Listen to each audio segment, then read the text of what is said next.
there, Willowbrook, and thanks so much for doing our daily Devo. Today we are in Acts chapter 10, which is a pretty significant chapter when it comes to God revealing the plan that he is unfolding, not just to reach a nation, but to reach the world, every tribe, every tongue, every nation. So the doctrine that we find in Acts chapter 10 is rich. There's a lot here to unpack. But one of the things that I saw in this chapter that I think is easy for us to miss is when we read about God communicating through visions. In fact, God communicated to Cornelius and Peter. And sometimes I think we can see something like that in Scripture. And we can think, well, that's good for them. Because, well, that was in the Bible and that was a story and that was how God moved then. And we begin to make false assumptions about how God can communicate with you and me now. Because you see, the same God who spoke to Cornelius and spoke to Peter is the same God who is now living inside of me and living inside of you if you are in relationship with Jesus. But many of us don't even entertain the possibility or have the expectation that God might reveal himself to us in any kind of similar way.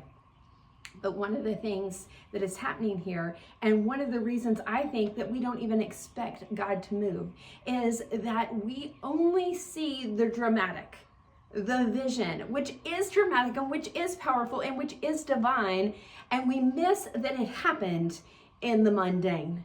For Cornelius and for Peter, in their daily rhythms, as they are seeking God, he reveals himself to them.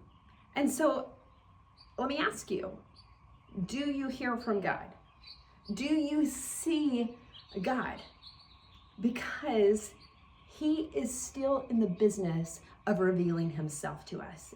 And many times he's doing that as he's stirring in us something. But then he will continue to speak to us and to show himself to us in the rhythms of our daily lives. But a lot of times we're not looking for him.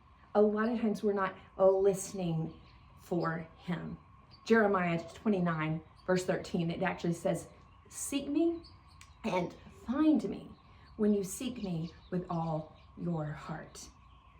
Are you seeking to see God at work around you? Are you listening for him to speak to your heart?